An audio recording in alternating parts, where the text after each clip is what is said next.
BRS శాసనసభ్యులు రాష్ట్ర ముఖ్యమంత్రిని కలిశారు. అభినందించడానికి కలిశారని వార్తలు వచ్చాయి. మరి లండన్లో నేను అసలు పాతది డూప్లికేట్ అని అన్నందుకు అభినందించడం కొరకు ఈ నలుగురు కలిశారా? లండన్ మరి విదేశీ పర్యటన సందర్భంలో బీఆర్ఎస్ ని పాతర వేస్తాను అని అన్నందుకు అభినందించడం కొరకు ఈ నలుగురు శాసనసభ్యులు కలిశారా?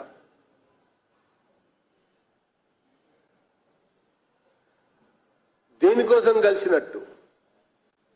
ఎందుకోసం కలిసినట్టు? ఎవరి కోసం కలిసినట్టు? తెలంగాణ ప్రజానీకానికి తెలియవలసినటువంటి అవసరం ఉంది.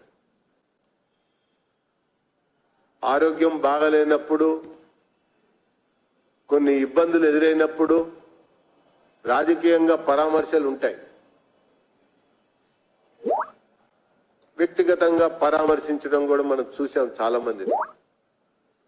కేసీఆర్ గారికి అనారోగ్యం వస్తే రాహుల్ గారు చెప్పారు కాబట్టి నేను పరామర్శకు వెళ్ళాను అని చెప్పని ముఖ్యమంత్రి చెప్పాడు. ఆ తర్వాత లైన్ కట్టారు. ఉప ముఖ్యమంత్రి వెళ్ళాడు, ఇంకా మంత్రులు వెళ్ళారు, అనేక మంది లైన్ కట్టారు. లైన్ కట్టి పరామర్శించారు. రాజకీయంగా కూడా చాలా విషయాలు మాట్లాడుకున్నట్టుగా కూడా బయటకు వార్తలు వచ్చాయి.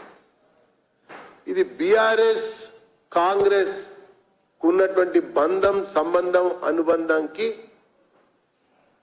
నిదర్శనంగా నడుస్తున్నటువంటి అడుగులని చెప్పని భారతీయ జనతా పార్టీ అభిప్రాయపడతా ఉన్నది. ఒకవైపున విదేశీ పర్యటనలోనే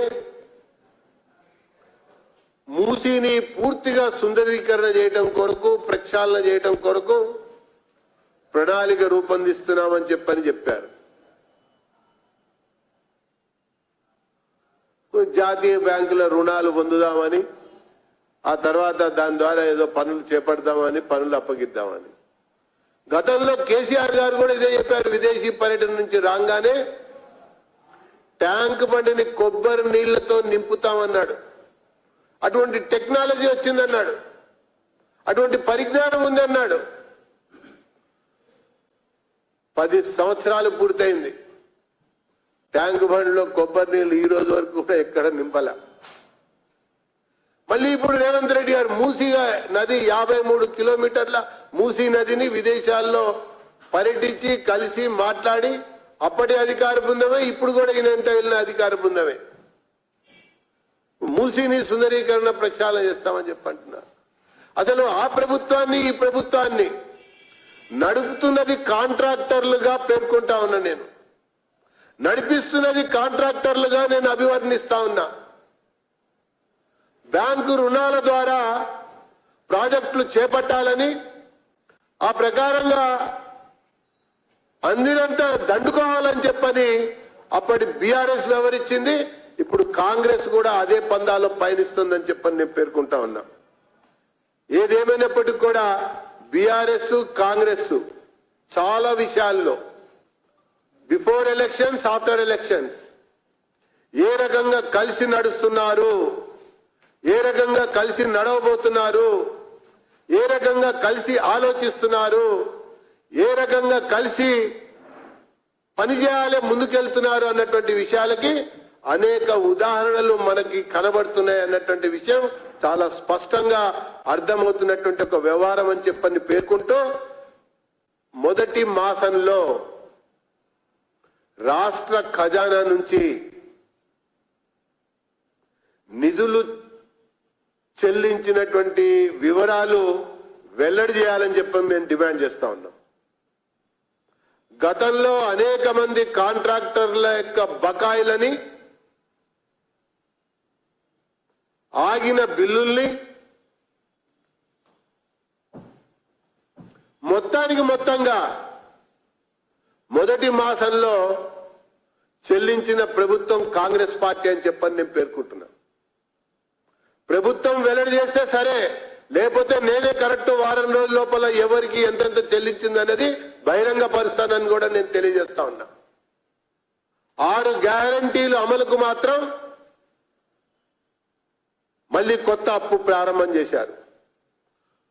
ఉన్న సంక్షేమ పథకాలు కొనసాగింపు కొరకు అప్పు కొరకు ఎదురు చూస్తా ఉన్నారు. ఇది వీళ్ళ యొక్క వ్యవహారం అని చెప్పని పేర్కొంటూ ఈ అంశాలపైన మరి త్వరలోనే ఇంకా అనేక అంశాలు కూడా బయట పెడతామని చెప్పని పేర్కొంటున్నాం.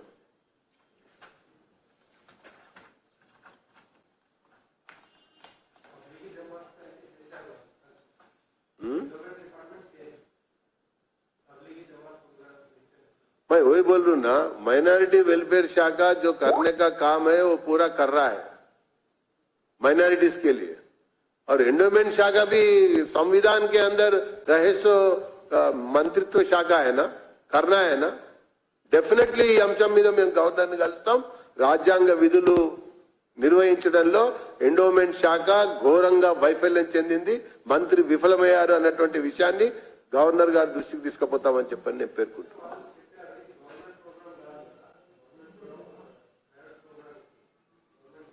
ట్రస్ట్ అనేక రాష్ట్రాల్లో జరిగేటువంటి కార్యక్రమాలు, తిరుమల తిరుపతి దేవస్థానం ప్రోగ్రాం బ్రహ్మోత్సవాలు జరుగుతాయి. ఎందుకు దేశవ్యాప్తంగా ఉన్నటువంటి ఆస్థానాలు, సంస్థానాలు అక్కడ నుంచి ఇవన్నీ కూడా వాళ్ళకి కావాల్సినటువంటి అన్ని పంపుతారు. భద్రాద్రిలో కళ్యాణం జరుగుతుంది, ఎందుకు పంపిస్తారు? యాదాద్రిలో కళ్యాణం జరుగుతుంది, ఎందుకు పంపిస్తారు? ఒక పరిమితిలో అందరూ కూడా పంపిస్తారు. ఓకేనా?